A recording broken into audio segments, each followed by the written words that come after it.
This artwork is called Oonth zeera, which basically alludes to the fact that a camel will never be satisfied with just cumin in its mouth.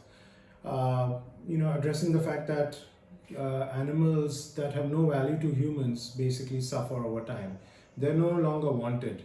And because they're no longer wanted or used by humans in whichever capacity, they are dying out or being killed in some cases, as you'll see inside. And so that's why it says unwanted, dead or alive. And so there used to be a tradition, or there used to be these camel herders called rikars. They're still around, but they don't really care for the camels anymore because their way of life has changed. But earlier they would shear the camel, take care of it, bathe it, and really treat it as a member of their family. The milk of the camel would be used in exchange to get grain for the camel for themselves, as well as animal trappings for the camel. So there was a whole ecosystem that was linked to their way of living.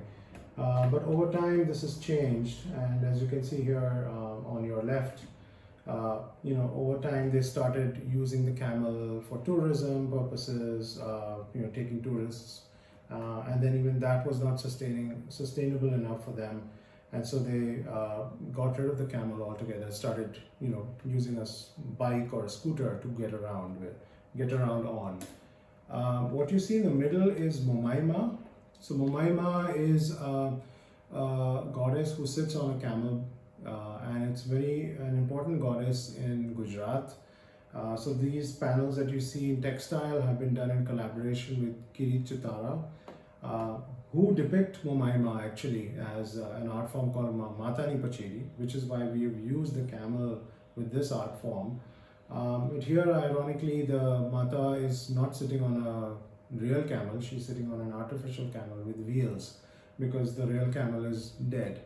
And what we're showing on these other panels on your right is basically how camels are now, being either, as I said, used for tourism, or they're being used to carry goods. But even those are very few left which are being used for that. Otherwise, they're just dying out, or they're being culled and killed in Australia, as you can see here. So the situation is fairly dismal for the camel because they're not wanted by humans anymore.